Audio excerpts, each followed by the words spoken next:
Next हम chapter 4 के कुछ एमसीक्यूज करते हैं आपको ओवरऑल जो आइडिया देने के लिए।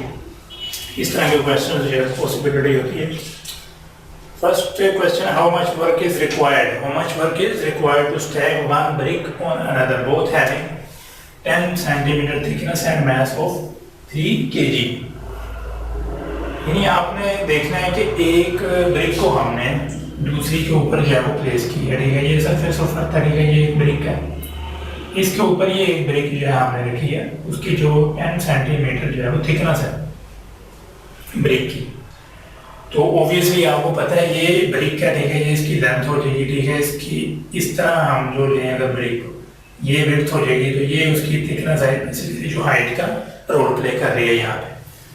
तो ये अगर इसको मीटर में करेंगे तो ये हमारे पास आ जाएगा 0.1 मीटर, ठीक है, थिकनेस।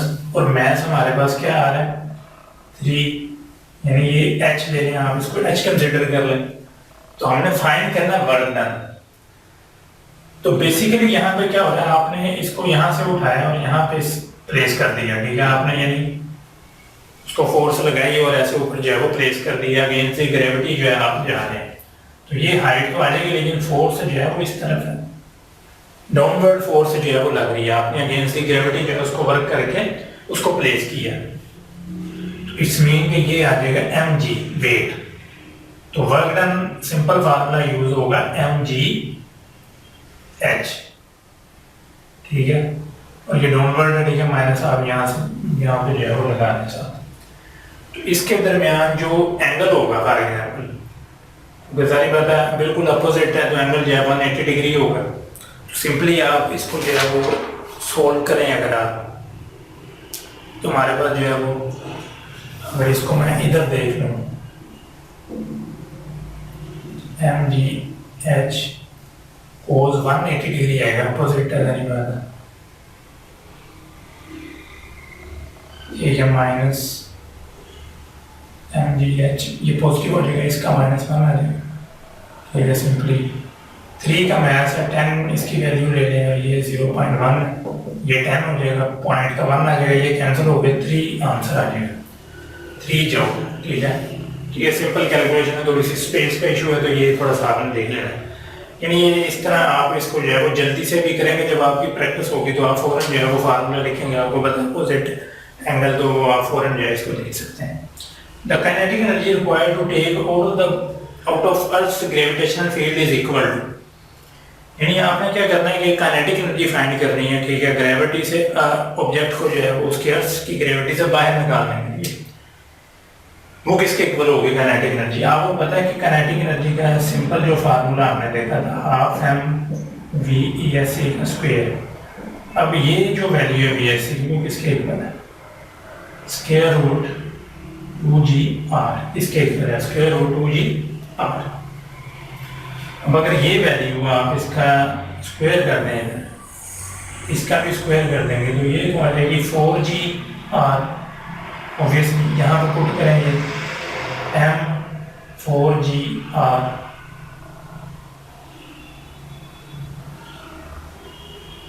ये इससे कैंसिल हो जाएगा, 2mgr। यहाँ पर देखें कहीं पे जो है आंसर मौजूद है, ये बेसिकली 4 नहीं होगा, ये 2 ही होगा, ठीक है। ये 2 आ गया, 2 कैंसिल आ जाएगा, mgr सिंपल जो है वो ये mgr आंसर होगा। ये देखें बिल्कुल जो है वो सिंपल क्वेश्चन है, लेकिन थोड़ा सा क्या है कि काइनेटिक एनर्जी उसने पूछ लिया कि वो किसके इक्वल होगी। तो एस्केप वेलोसिटी यहाँ से आपको आइडिया हो रहा है, उसको फार्मूला लिखें, फौरन जो है वो देखें ये क्या है, ठीक है। एस्केप वेलोसिटी की वैल्यू है उसको लिखें, तो ये आपके पास आंसर आ जाएगा। आगे वो कह रहा था retarding force required to reduce velocity of a 3 kg mass, उसने दे दी है body from 0.5 meter second to 0.25 meter second in a 0.02 seconds will be। अब आपके पास ये vf है, ठीक है, ये v है, ये रिड्यूस हुई है, ठीक है, फ्रॉम, सॉरी ये v है, ये vf होगी, ये आपके पास टाइम आ गया फौरन, और मास भी आपके पास गिवन है m। तो आपने रिटार्डिंग फोर्स कैलकुलेट करनी है, मास गिवन है, तो इसका फार्मूला जो है वो ये है मास का, फोर्स का, ठीक है। लेकिन असल में ये यहाँ पे 2 वेलोसिटीज दी गई हैं और साथ जो है वो टाइम है। एक्सेलरेशन भी हमारे पास नहीं है, मैथ तो है, तो सिंपल ये फार्मूला यूज करें आप, v f is equal to v i plus a d. यहाँ से आपको आइडिया हो गया कि ये तीनों वेरिएबल्स मौजूद हैं। तो ये प्रैक्टिस से आपके ज़हन में चीज़ें आएंगी कि कौन सी इक्वेशन जो है आपने यूज़ करनी है। फॉर 0.25 हो गया ये, ठीक है, ये 0.75 आ जाएगा प्लस ए इंटू 0.02, ये इधर आ जाएगा minus 0.75 is equal to a into की जो वैल्यू है 0.02, ये वैल्यू आ जाएगी।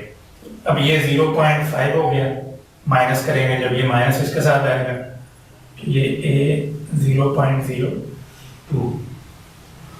यहाँ पे अगर आप देखें तो ये इधर आके कैंसिल होगा, ये पॉइंट इस पॉइंट से गया, ठीक है, ये बेसिकली 50 होगा, तो एक्सेलरेशन आ जाएगा हमारे पास 20, ये 2 जब 50 से कैंसिल होगा तो 20 आ जाएगा हमारे पास। अब मैथ हमारे पास 3 है, 3 को 25 से मल्टीप्लाई करेंगे तो 75 न्यूटन जो है वो फोर्स आ जाएगी हमारे पास। तो ये रिटार्डिंग जो है वो फोर्स होगी, नेगेटिव साइन आप देख सकते हैं यूज हो रहा है। जल्दी से कैलकुलेशन जो है आपने करनी है। Next simple question, absolute potential energy of an object on the surface of earth, यानी अर्थ के जो सरफेस पे है वो वहाँ पे एब्सोल्यूट पोटेंशियल एनर्जी क्या होगी। तो वो ये सिंपल फार्मूला है, तो आपको याद होगा तो आप जो है वो इजीली कर लेंगे, क्योंकि ये तो हो नहीं सकती, क्योंकि हम एब्सोल्यूट पोटेंशियल एनर्जी की बात कर रहे हैं। सिंपल पोटेंशियल एनर्जी जो है वो अर्थ की सरफेस पे 0 होगी, ये हाइट h पे होगी, लेकिन वो सिंपल पोटेंशियल एनर्जी होगी। तो ये थोड़ा सा जो है आपने स्टेटमेंट को भी गौर से पढ़ना, वो ना होगा आप इसको पढ़े और टिक जो है वो इस पे लगाने आप 0 पे, 0 होगी, कोई हाइट नहीं दी हुई potential energy surface of earth पे। तो ये थोड़ा सा आपको आइडिया होना चाहिए। नेक्स्ट हम क्वेश्चन की तरफ मूव करते हैं, क्वेश्चन नंबर 5 की तरफ।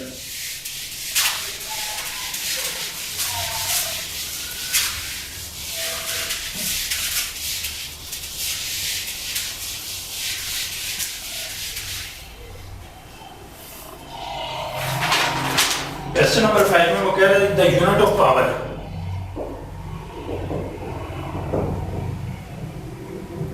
The unit of power SI जो कि वॉट है उसका, ठीक है, is equivalent to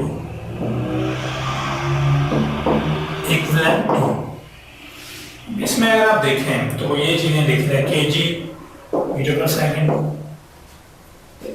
kg metre square, similarly c option में लिख रहा है kg metre square s minus cube रहेगा इसमें, और थर्ड लास्ट वन है नाम। अब देखें ये SI फॉर्म जो है बेसिकली पूछ रहा है वो इज इक्विवेलेंट टू वाट की।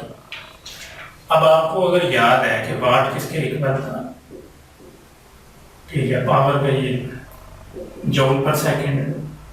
अब जूल किसके इक्वल है, न्यूटन मीटर पर सेकंड, न्यूटन किसके इक्वल है, किलोग्राम मीटर पर सेकंड। फिर अगर आप ये स्पीड से अगर आपको याद है किलोग्राम मीटर s माइनस 3, ये चीज ये इसका आंसर है, ठीक है, ये आपने कैलकुलेट कर लिया। लेकिन प्रैक्टिस होनी चाहिए आपको, विद इन 10 सेकंड 5 सेकंड के अंदर आप कैलकुलेशन करके इसको जो है वो सॉल्व कर सकते हैं। लेकिन आप मिनिमम जो है 25 और 30 सेकंड जो है वो यूज करें, चाहे इजी क्वेश्चन भी है, ताकि आप कंफर्म जो है वो टिक करें और गलत ना करें, स्टेटमेंट को गौर से पढ़ें, ठीक है। 6 क्वेश्चन नंबर 6 में वो कह रहा है kinetic energy is,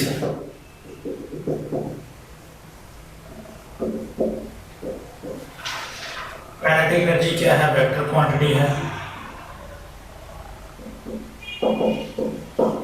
scalar quantity है,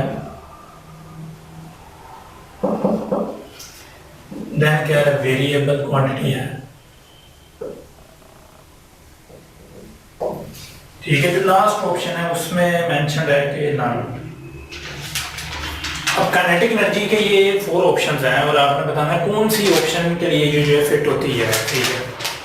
अब क्वेश्चन को अगर गौर से पढ़े तो आपने ये नहीं ध्यान में रखना कि इसमें वेलोसिटी आ रही है एनर्जी के फार्मूले में, कोई भी जो एनर्जी है वो स्केलर है, ये आपको पता होना चाहिए, चाहे वो काइनेटिक एनर्जी है, ठीक है, तो ये स्केलर क्वांटिटी है, तो सिंपल है कांसेप्ट इसका, ठीक है। लेकिन इसको गलत कर देते हैं sometimes students, kinetic energy mention है, थोड़ा सा कंफ्यूज करने के लिए आपको, बेसिक कांसेप्ट्स वही है, एनर्जी जो उसके लिए क्वांटिटी है। नेक्स्ट जो क्वेश्चन नंबर 7 है उसको देखते हैं। The consumption of energy by 100 watt bulb consumption of energy by a 100 watt bulb in 5 seconds. Options हैं 300 joule, 150 joule, 200 joule, 500 joule. Energy की बात हो रही है, अबाउट पावर आ जाएगी P/E/T, आपको पता है ये फार्मूला, तीन ही फैक्टर जो है वो नाम मेंशन है, तीनों का ये इसमें इन्वॉल्वमेंट है, ठीक है। फाइंड हमने क्या करना है कि एनर्जी इट्स मीन के P/T = E, इन दोनों को मल्टीप्लाई हमें करना है, ठीक है।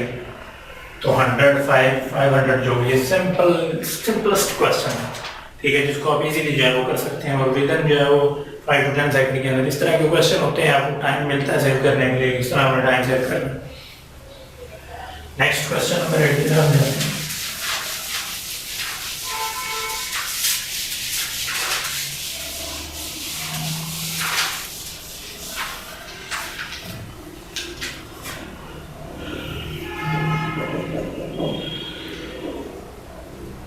क्वेश्चन नंबर 8 में वो कह रहा है कि the force which can do no work on the body is the force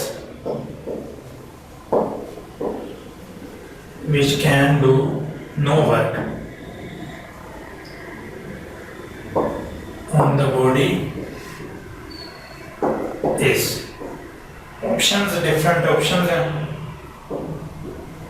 frictional force,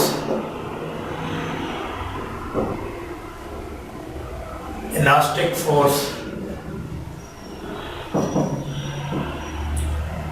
gravitational force,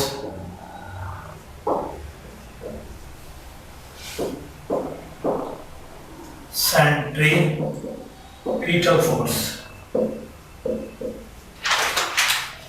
frictional force तो अब ये भी इसमें नहीं है, ये भी कोई केस नहीं है ऐसा, इलास्टिक फोर्स का भी कोई ऐसा नहीं कि वर्क डन ना हो। सिमिलरली ग्रेविटेशनल जो फोर्स है वो भी नहीं है, जो बेस्ट ऑप्शन है इसमें वो है सेंट्रीपिटल फोर्स। जब ये एक्ट करेगी बॉडी पे जो है वो एक्शन हो गई है ये फोर्स, ठीक है, उस केस में सेंट्रीपिटल फोर्स है जो कि कोई वर्क डन जो है वो नहीं होगा, क्योंकि आपको पता है कि ये वो फोर्स है जो कोई ऑब्जेक्ट सेंटर में जो है वो मूव करता है, सेंटर में जो है उसकी मूवमेंट है। सेंट्रीपिटल फोर्स जो है इसकी ये डायरेक्शन होती है, आपको पता है उसकी वेलोसिटी ऑब्जेक्ट की ये होती है, और डिस्प्लेसमेंट की भी यही होगी जो कि वेलोसिटी की डायरेक्शन है। तो एंगल हो जाएगा 90 डिग्री, तो वर्क डन क्या हो जाएगा 0। इस एंगल से आप अंदाजा लगा सकते हैं। तो ये इंपॉर्टेंट क्वेश्चन होता है, इस तरह के क्वेश्चन को मोल्ड करके डिफरेंट जो है वो तरीकों से जो है वो आपसे पूछता है।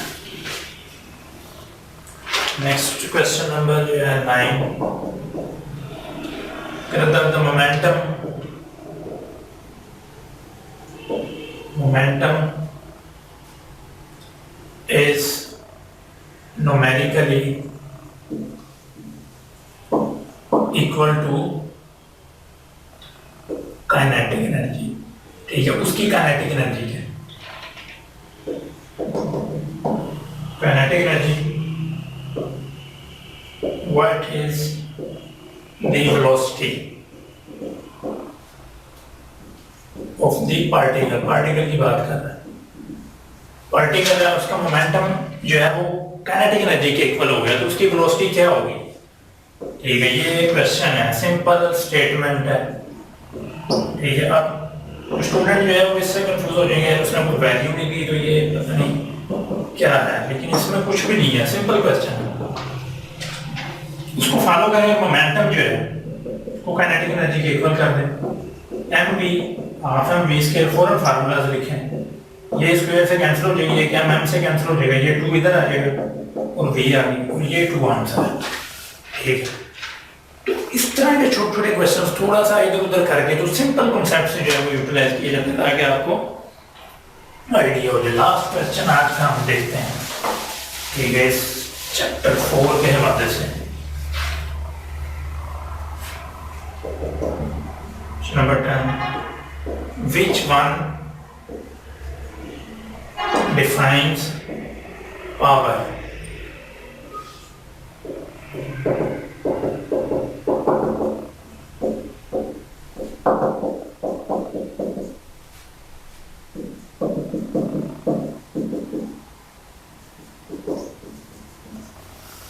इसमें वो कह रहा है which one define power. Power को जो है कौन जो है वो जो है वो डिफाइन करेगा। अब आपने पढ़ा हुआ जो है पावर जो है इसके इक्वल है, पावर इसके भी इक्वल है, पावर जो है वो इस ऑप्शन के भी जो है वो इक्वल है, तो नॉन ऑप्शन भी दी हुई है।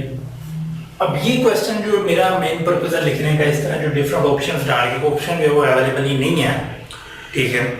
सम टाइम होता है कि न्यूमेरिकल ऐसा पॉसिबल है कि अगर क्वेश्चन ऐसा आ जाए, जरूरी नहीं कि हर दफ़ा है, तो वो मतलब मिस्टेकनली हो गया, उसका आंसर अवेलेबल नहीं है और आप टाइम ज़ाया कर रहे हैं, उस पर आंसर ही नहीं लग रहा, ठीक है। आपको देख नहीं देगा आप आंसर जो है इसका क्या है, तो आपने सिंपली क्या करना है कि आपने क्वेश्चन अगर जो है वो 1 से 2 मिनट तक भी लग गए हैं तो मूव करें फौरन, ठीक है। मतलब उस पर ज़्यादा टाइम नहीं लगाना, आपने टाइम बहुत ज़्यादा ज़ाया हो जाएगा।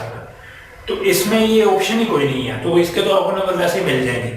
बताने का मकसद है 100 MCQs में से कोई इस तरह का क्वेश्चन आ सकता है, ठीक है, पॉसिबल है। ह्यूमनली मिस्टेकन जो है वो खुद भी डाल सकते हैं, ऐसा जरूरत नहीं है, क्वेश्चन खुद से भी डाला जा सकता है, ठीक है, चेक करने के लिए कि बच्चे किस तरह जो है वो देखते हैं इसको। तो मार्क्स तो इक्वली मिल जाएंगे, लेकिन टाइम वेस्ट हो सकता है अगर इसको आइडिया ना होगा। तो ये इसका जो है वैसे ही मिस्टेकनली थोड़ा सा आइडिया देने के लिए क्वेश्चन मैंने डाला, ठीक है। ये MCQs हैं ताकि आपको आइडिया हो जाए कि किस तरह जो है वो थोड़ा सा फोकस न्यूमेरिकल्स पे होता है, लेकिन बेसिक कॉन्सेप्ट्स जो है वर्डिंग में भी आ सकते हैं काफ़ी ज़्यादा। तो वो हम चैप्टर में थ्रू जो है टॉपिक को डिस्कस करते हैं। Thank you. नेक्स्ट टाइम इंशाल्लाह जो है चैप्टर 5 को देखेंगे, फर्दर इसी तरह जो है उसको भी अच्छी तरह जो है वो कवर करेंगे।